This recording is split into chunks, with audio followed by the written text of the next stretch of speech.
C'est absolument pas prévu puisque c'est une violation pure et simple d'une décision de justice, donc c'est vraiment hyper choquant dans un état de droit. Et en tant que démocrate, je suis vraiment choquée. Ah ben je me demande dans quel jeu on joue et je me demande si on est encore en démocratie en Belgique. C'est vraiment pas la première fois que l'État ne respecte pas une décision de justice, mais à ce niveau-là, c'est quand même un peu du jamais vu, à part peut-être le cas de M. Trabelsi précédemment.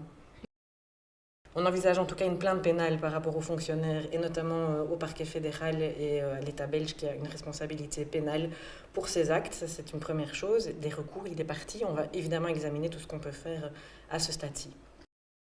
On a obtenu une décision de justice devant la Cour d'appel des référés qui a fait interdiction à l'État belge de le transférer dans la mesure où il risque de subir des traitements inhumains et dégradants et de la torture en France.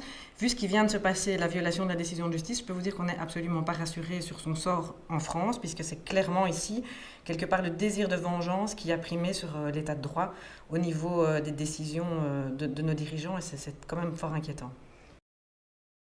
Alors la France lui a fait subir un régime d'isolement qui était du jamais vu, puisqu'on a même créé une loi spécifique pour lui, c'est dans les travaux préparatoires, il était visé par cette loi, c'est-à-dire observé 24 heures sur 24 par caméra, il y a même un parlementaire qui a pu aller l'observer dans la cellule d'à côté, ce genre de choses, un isolement total, et on sait que l'être humain étant social, il ne faut pas être psychiatre pour savoir que c'est très mauvais évidemment pour l'état mental d'un individu, quel qu'il soit, et quels que soient les actes qu'il ait commis, parce que je le répète, dans un état de droit, on doit justement se distinguer par rapport à la manière dont on traite les gens qu'on prétend condamner.